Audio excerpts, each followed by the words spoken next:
आप कनाडा में या यूएस में रहते हैं, अपने यंग मुस्लिम बच्चों की मैरिजेस के लिए परेशान हैं, एज 18 टू 35 मैक्सिमम 40, एक फ़ी सबीलिल्लाह कम्युनिटी बनाई गई है, लिंक उसका डिस्क्रिप्शन में मौजूद है। अगर आप चाहें तो अपने बच्चों की प्रोफाइल यहाँ पे फ़ी सबीलिल्लाह शेयर कर सकते हैं। अल्हम्दुलिल्लाह रेगुलर बेसिस पे यहाँ पे हम कनाडा और यूएस के प्रोफेशनल बच्चों की प्रोफाइल्स डालते रहते हैं। चीज़ें चेक आपने खुद करनी है, कम्युनिटी को आपने विज़िट करना है और जो प्रोफ़ाइल आपको पसंद आए आप उनके पेरेंट्स को डायरेक्ट अप्रोच करें। फ़ी सबीलिल्लाह ये सर्विस है, आपसे सिर्फ़ और सिर्फ़ दुआओं की गुज़ारिश है। आज ये हमारा टॉपिक बहुत ही इम्पोर्टेंट है। क्या नॉन रेज़िडेंट जो लोग कनाडा में नहीं रहते या जिनके पास कैनेडियन पीआर नहीं है या सिटीज़नशिप नहीं है या जो लोग वर्क परमिट पे कनाडा में हैं, क्या वो प्रॉपर्टीज़ कनाडा के अंदर बाय कर सकते हैं? मैं दुबई में रहता हूँ, मेरे पास कैनेडियन वीज़ा है, पाकिस्तानी पासपोर्ट है, मैं क्या कनाडा में प्रॉपर्टी बाय कर सकता हूँ? मैं कनाडा विज़िट कर रहा हूँ और क्या मैं कनाडा के अंदर प्रॉपर्टी बाय करके अपना पीआर स्टेटस ले सकता हूँ? तो ये इंक्वायरीज़ डेली बेसिस पे बहुत ज़्यादा आ रही हैं। तो आज की वीडियो रिगार्डिंग क्या नॉन रेज़िडेंट या जो आउटसाइडर कनाडा के लोग हैं, वो कनाडा के अंदर प्रॉपर्टी बाय कर सकते हैं या नहीं कर सकते? कुछ चीज़ें आपके साथ शेयर करूँगा, तो वीडियो बहुत ही इम्पोर्टेंट है। प्लीज़ इसको वॉच करें और ज़रूर शेयर करें और हमारे चैनल को सब्सक्राइब करें, इससे मुझे मोटिवेशन मिलेगी। अस्सलामु अलैकुम, आपका दोस्त यासिर खान। उम्मीद करता हूँ कि आप सब खैरियत से होंगे। जैसा कि आप जानते हैं, मैं टोरंटो और सराउंडिंग्स में रियल एस्टेट में हूँ with many years in business. Commercial में कोई एक्टिविटीज़ आप ढूंढ रहे हैं, कोई अपॉर्चुनिटीज़ आप ढूंढ रहे हैं, काफ़ी गुड ऑप्शंस आर अवेलेबल। और कोई प्लाजा ढूंढ रहे हैं या कोई मोटेल या गैस स्टेशन ढूंढ रहे हैं, anything related in commercial, you can message me, you can call me without any obligation and I will educate you, I will guide you properly. या रेजिडेंशियल में कुछ ढूंढ रहे हैं, प्री कंस्ट्रक्शन लेना चाहिए या रीसेल लेना चाहिए, कोई कंसर्न क्वेश्चन है, without any obligation you can call me, message me and I will educate you properly. चलिए जी टॉपिक की तरफ चलते हैं, and video is just for education purposes. सबसे पहले बहुत सारे लोगों के ये सवाल रेगुलर बेसिस पे आ रहे हैं कि हम कनाडा में प्रॉपर्टी बाय करना चाहते हैं। इस वक्त जो ग्लोबल की जो मार्केट की जो हालात हैं वो आप सबके सामने, स्पेशली पाकिस्तान की कंडीशंस भी इतनी अच्छी नहीं हैं और काफ़ी सारे लोग दुबई वगैरह से भी अप्रोच कर रहे हैं कि वो मूव होना चाह रहे हैं या वो प्रॉपर्टी लेना चाह रहे हैं। क्या उनको पीआर मिल सकता है प्रॉपर्टी के लेते साथ? तो ऐसा कुछ नहीं है, कैनेडियन गवर्नमेंट आपको पीआर नहीं दे रही है अगर आप प्रॉपर्टी में इन्वेस्टमेंट करते हैं, तो ऐसा कुछ भी नहीं है। काफ़ी सारे लोगों को मिसगाइड कर रहे हैं कि आप एक प्रॉपर्टी बाय कर लें जो कि फेक कंसल्टेंट है और आपका पीआर जो है ना वो विद इन 6 मंथ्स हो जाएगा। ऐसा कुछ नहीं हो रहा।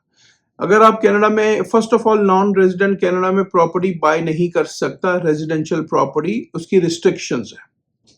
चलिए ये चलते हैं कि सबसे पहले बात कर लेते हैं कि what is the main law. Law क्या कहता है, ठीक है, ये आपको पता होना चाहिए। What is the basic rule, ये सबसे पहले आपके जहन में हो कि बेसिक रूल्स क्या हैं। Canada has a law called prohibition on the purchase of residential property bye non Canadian act, ठीक है, ये इनका एक लॉ चल रहा है एज पर CMHC, Canadian mortgage housing corporation की तरफ से। आप जाके ये चीजें वेरीफाई कर सकते हैं।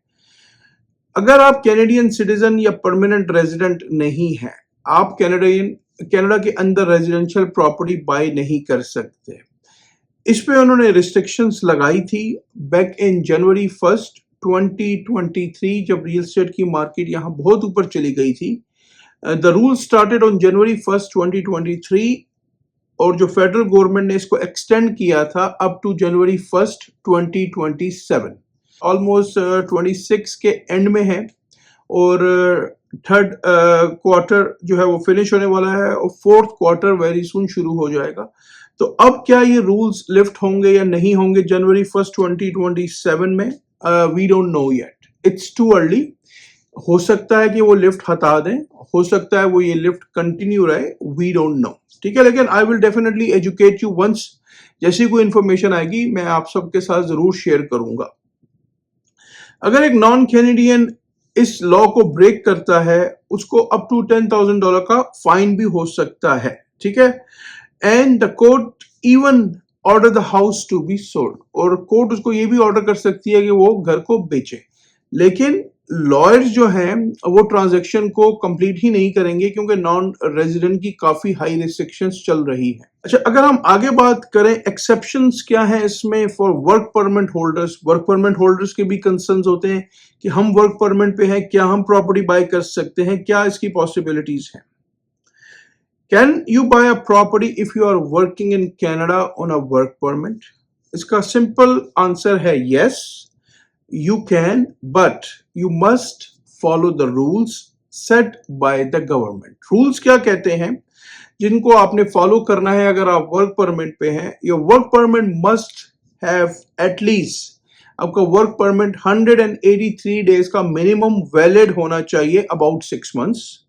For validity left on the day you purchase the home. For example, अगर आपने घर आज खरीदा तो आपका घर आज से लेके मिनिमम 183 डेज तक आपका जो वर्क परमिट है वो वैलिड होना चाहिए। You can only by one single residential home under this rule. तो यहाँ पे भी प्रोबेशन ऑन द परचेज का रूल चल रहा है। यहाँ पे जो अब वर्क परमिट पे है इनको अब नॉन रेजिडेंट का जो टैक्स है 15% है वो आपको अपफ्रंट पे करना है और ये क्लोजिंग से आपको 2 हफ्ते पहले पे करना होता है। तो रूल्स अगेन इसके काफी इतने ज्यादा इजी नहीं है, ठीक है। जनवरी 1 2023 में जो रिस्ट्रिक्शंस लगी थी तो रूल्स इतने ज्यादा इजी नहीं है। तो वर्क परमिट पे अगर आप हैं तो सबसे पहले लॉयर से चेक कर लीजिए, जो भी आपका रेजिडेंशियल रियल एस्टेट का लॉयर है, या आप मुझे कॉल कर ले, मैं आपको कनेक्ट कर दूंगा। दे हैव टू वेरीफाई कि आप ले सकते हैं विदाउट टैक्स या नहीं। मेरी जब भी लॉयर से बात होती है तो इसमें आपने 15% का एक्स्ट्रा टैक्स अपफ्रंट पे करना होता है, लेकिन अगर आपका PR card for example with in 2 या 3 इयर्स में आ जाता है तो वो 15% का जो टैक्स आपने पे किया है वो आपको वापस मिल जाएगा। लेकिन ये लॉट ऑफ मनी है। फॉर एग्जांपल अगर आप 600-700,000 का घर खरीद रहे हैं तो आप कैलकुलेट कर लें 15% आपने एक्स्ट्रा अपफ्रंट पे करना है। मुझे कोई बंदा जो वर्क परमिट पे देख रहा है और अगर किसी ने घर बाय किया है रिसेंटली तो क्या रूल्स उसने वो किए हैं, क्या उसने टैक्स पे किया है, नहीं किया, जरा काइंडली अपना इनपुट दें फॉर द एजुकेशन पर्पसेस। अच्छा, अब यहाँ पे बात कर लेते हैं इंटरनेशनल स्टूडेंट्स के भी कंसर्न्स आते हैं कि क्या इंटरनेशनल स्टूडेंट्स घर बाय कर सकते हैं, नहीं बाय कर सकते, या फिर मैरिड कपल में यानी कि एक बंदा नॉन रेजिडेंट है और एक बंदा पीआर है या सिटीजन है, ठीक है। तो ये इंक्वायरीज भी काफी आती हैं। फर्स्ट फॉर द स्टूडेंट्स की क्या वो है, you must be studying at a designated learning institution, जिसको DLI कहते हैं, यानी कि जो इंस्टीट्यूट रिकग्नाइज्ड है गवर्नमेंट की तरफ से। You must have filled tax return in Canada for 5 years before buying. तो अगर आप फॉर एग्जांपल आज घर खरीदना चाह रहे हैं एज ए इंटरनेशनल स्टूडेंट तो आपने आज से पहले 5 साल का टैक्स फाइल किया हो, ठीक है ना। तो again rules are not easy, ठीक है। You must have physically in Canada for at least 244 days per year over those 5 years, ठीक है। 5 सालों में 244 डेज आपको फिजिकली प्रेजेंट होना भी जरूरी है कनाडा के अंदर। The property price can not more than 500,000 Canadian, ये भी 500,000 से ज्यादा की प्राइस नहीं होनी चाहिए। लेकिन again rules are very harder, it's not easy, ठीक है। अब हम बात कर लेते हैं स्पाउस की। अगर फॉर एग्जांपल आपकी वाइफ कैनेडियन पीआर है या सिटीजन है, या आपके हस्बैंड कैनेडियन पीआर है या सिटीजन है, उसके बारे में क्या रूल है। If you are a foreigner national but your husband or wife is Canadian citizen or permanent resident, you can buy a home together as joint owner। अब आप बाय कर सकते हैं, अगर आप फॉरनर एक बंदा है तो अब आप बाय कर सकते हैं। The ban does not stop you from buying with your partner। Ban partner के साथ आपको स्टॉप नहीं कर रहा, तो अब रूल्स चेंज हो रहे हैं, ठीक है। अब यहां पे हम बात कर लेते हैं कि एग्जेम्पशंस कहां पे हैं। अब इसमें जो है वो एक कुछ लोग एग्जेम्पशंस में क्या बात कर रहे हैं, कुछ लोग एग्जेम्पशंस में क्या बात कर रहे हैं। मेरी जो अंडरस्टैंडिंग है और जो मैंने लॉयर्स के साथ कंसल्ट किया है, तो लॉयर्स जो मुझे बता रहे हैं सिर्फ और सिर्फ जो डेवलपमेंटल लैंड्स हैं वो नॉन रेजिडेंट्स बाय कर सकते हैं। लेकिन अगर आप इसको ऑनलाइन सर्च करें, ठीक है, तो ऑनलाइन आपको डिफरेंट इसमें आंसर्स मिल रहे हैं। कुछ जगहों पे ऑनलाइन में अमेंडमेंट की बात की जा रही है कि भाई नॉन रेजिडेंट्स कुछ जगहों पे प्रॉपर्टीज बाय कर सकते हैं, लेकिन अगेन ये रूल्स जब मैंने लॉयर से कंफर्म किया तो उन्होंने मुझे इसके बारे में कुछ नहीं बताया। उन्होंने स्ट्रेट बोला कि सिर्फ और सिर्फ डेवलपमेंटल लैंड्स हैं जो कि बाय की जा सकती हैं। ठीक है, तो मैं आपको सिर्फ एक वो दे रहा हूं कि भाई ऑनलाइन इसमें अमेंडमेंट भी आ रही है और अमेंडमेंट में ये भी मेंशन हो रहा है कि आउटसाइड अर्बन एरिया, जो प्रॉपर्टीज आउटसाइड अर्बन एरियाज हैं, राइट, जो मेट्रोपॉलिटन से बाहर हैं, जो बाहर स्कर्ट्स में हैं, दूर हैं काफी, जहां पे जो सिटीज हैं उसकी जो पॉपुलेशन है वो somewhere under 10,000 give and take हो, तो वहां पे नॉन रेजिडेंट प्रॉपर्टी बाय कर सकते हैं। लेकिन ऐसे रिमोट एरिया में कोई भी प्रॉपर्टी बाय करना नहीं चाहता क्योंकि वहां पे अपॉर्चुनिटीज नहीं होती। ठीक है ना, तो रिमोट एरिया कोई हो जहां की पॉपुलेशन समवेयर 10,000 हो, तो ऐसी अमेंडमेंट्स जब मैं इस स्क्रिप्ट के लिए रिसर्च कर रहा था तो मुझे ऐसी कुछ अमेंडमेंट्स भी नजर आई कि उस लॉ में अमेंडमेंट किया हुआ है। कोई मुझे लॉयर सुन रहा है तो प्लीज अपना फीडबैक दें कि क्या नॉन रेजिडेंट ऐसी जगह पे प्रॉपर्टीज बाय कर सकते हैं जब तक बैन है जनवरी 1, 2027। तो again non resident right now doesn't matter, अगर आप अमेरिकन सिटीजन हैं तो भी नॉन रेजिडेंट है क्योंकि you are American, you are not Canadian. आप दुबई में रहते हैं, आपके पास पाकिस्तानी पासपोर्ट है, आपके पास कनाडा का वीजा लगा हुआ है, यू आर नॉन रेजिडेंट। आप कहीं और से मुझे देख रहे हैं, ठीक है, फॉर एग्जांपल आप पाकिस्तानी हैं, आपने टर्किश नेशनलिटी ली हुई है, still you are non resident. Canadian resident सिर्फ और सिर्फ जो परमानेंट है वो पीआर और कैनेडियन सिटीजन हैं, ये सिर्फ परमानेंट लोग हैं।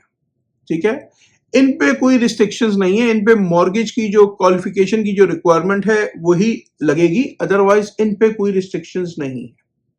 वो कनाडा में प्रॉपर्टी पीआर होल्डर हो या सिटीजन हो कहीं पे भी बाय कर सकते हैं। तो स्टे ट्यून, जैसे ही इसमें मुझे फर्दर डिटेल्स मिलती हैं कि जनवरी 1, 2027 का जो लिफ्ट है क्या ये लोग हटा रहे हैं या नहीं हटा रहे।